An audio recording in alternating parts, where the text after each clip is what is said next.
What's up everyone?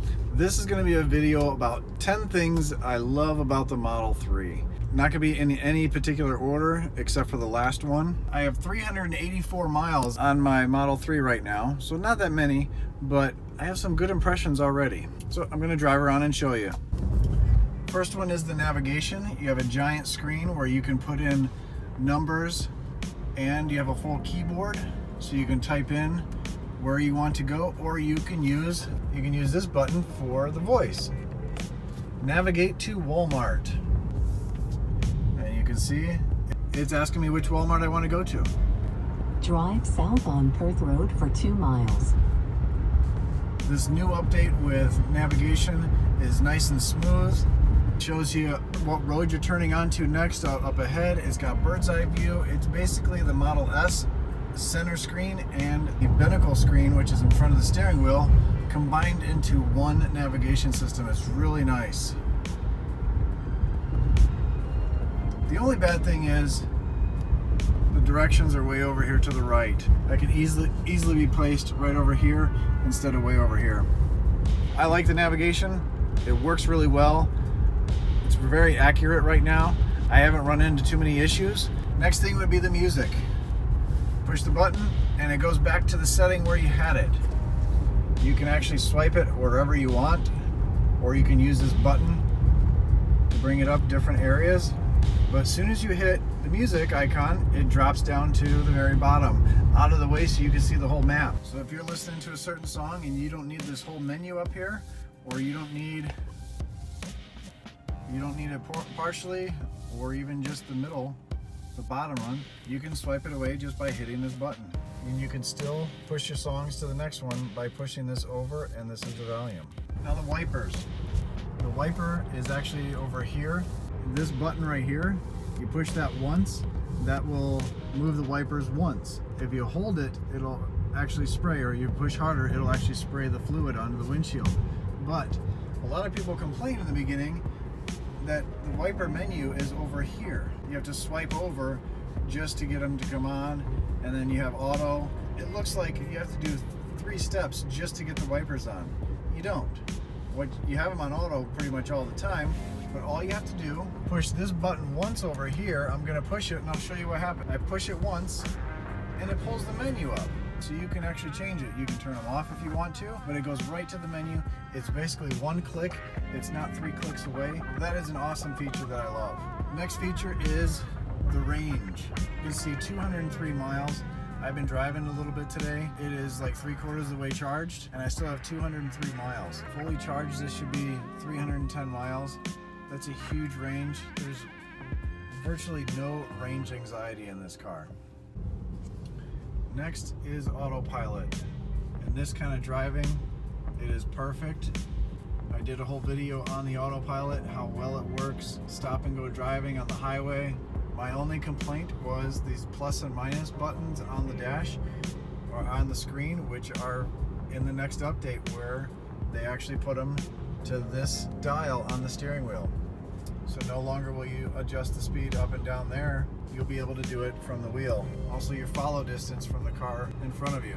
My next favorite feature is the phone icon here. Push this and it pulls up your recent calls, your contacts, and a dialer. You can turn on the dialer and you can dial just like a regular phone right on the screen, because you dock your phone right in here and you don't even have to worry about your phone whatsoever. You can play music from your phone, you can make phone calls, which are super clear, and you have the screen where you can do everything right on it.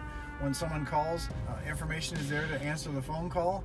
So when your hands are right on the wheel, you just reach over and push the button. It couldn't be any easier. Next one is storage. You can see in the back I got 1 seat down. You saw my last video where we went to IKEA. We were able to fit quite a bit in this trunk. A lot of room back there, a lot of storage. Storage inside here. That's a new video coming soon. Storage inside here, storage in the glove box over there, pockets behind the seats. You know, it's really nice. There's a lot of room in here. The front trunk as well is a little small, but still plenty of room to put things into. This glass roof makes this car look so spacious it feels like it's so much bigger. It feels like I have way more room in here than I do in the Model S. The kids feel like they have more room because they can see so much more back there. It's like the Model X with the giant windshield, but this is above you and you can see everything. And it's not as dark tinted as the Model S. Our Model S is really dark where it feels closed in. This is like a little shade lighter, which actually makes it a little brighter in here, and it makes it feel more roomy actually. One of the greatest features is the phone key. It is amazing to have just your phone. You always have your phone with you. Mine seems to be always charged. It's nice to just walk up to the car. Don't have to worry about a key. Don't even have to worry about those cards. You just walk up to it, you pull the handle, and it opens for you. Eventually all cars will have this, but to have this work so well with the iPhone.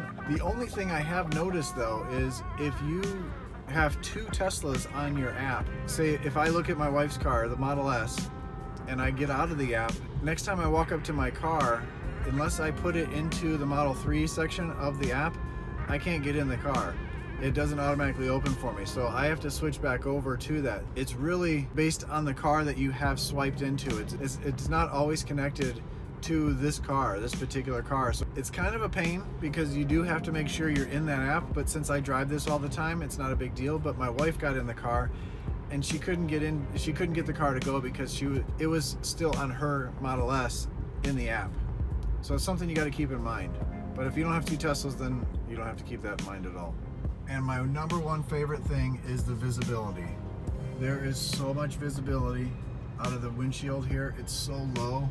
You can see the humps of the hood, almost like a Porsche 911. You feel like you sit so high because the windshield is so low. There's so much visibility in here. My daughter drives so much better with this because of that. The blind spots are very minimal. The rear view mirror is actually a lot better in this than the Model S. You can see everything that I see when I'm driving. It's just a quick glance down, you can see your speed. Easily see that car move off to the side of the road. I'm on autopilot. The car did really well there, slowed down, but you can see how visible everything is. Even these side mirrors are smaller, but you can see out of them really well because you can see everything. The visibility in this is amazing. It's one of the best features of the Model 3. Now the car is not perfect. Nothing's perfect. It does have some issues. Let me go over a couple with you that I think Tesla needs to fix, or they're actually already in the process of fixing. The first thing is something I already mentioned, is the adjusting the speed in autopilot with the steering wheel controls. That is in the next update. I haven't received that update yet. Since there's not many of us with Model 3s out there, I expect to get the update pretty soon, and I'll do a video on those changes. This right here on the Model S, you move this up and down and it would change the climate control. Right now it doesn't do anything. Pushing this will actually do voice commands and things like that. This next update, this will be for autopilot, but when you're not in autopilot, you should be able to change the temperature with this particular one. One of the other things is the ride. A lot of people have complained about the ride. Is a little stiff right now. I only have 380 miles on the car. I can't judge if it's going to get better or going to get worse. I do know the car is quieter than my Model S. I don't have the air ride in my Model S, and obviously this doesn't have air ride. It's not available yet. It is a little stiff going over bumps, but it's not bad right now. Oh, speed bumps, it's pretty stiff, but you're going over speed bumps, so it's a little different than just bumps on the road. But the biggest thing that I think that is going to be a huge improvement that Tesla is going to do is, I believe that this motor is underpowered right now, or software limited right now. I think this motor has a lot more in it. They might have toned it down a little bit to make sure they don't impede too much on the Model S. I don't know, but it seems like it's toned down, especially taking off from 0 to 30. The Model S 75D that I have punches pretty hard. You know, it's not a P100D, but it punches pretty hard. This one is not as powerful through there, and I think it's software limited right now. I think they will do an uncorking eventually, but I think it's just going to be a software thing, that it's going to be part of an update, and the car's going to be fast. What do you guys think? What do you guys think about the motor? Do you think this is a pretty strong motor? Do you think it's being toned down? Because keep in mind, this is the same motor in the semis. There's 4 of them in the semi, but this is the same motor in the semis. leave a comment below if you agree with some of the things or what you think is the best feature of the car. Put that in the comment below. I know there's a lot of you out there that haven't got your Model 3s yet and you don't have a Tesla, so you're kind of just absorbing all of the information you can. Catch you on the next one.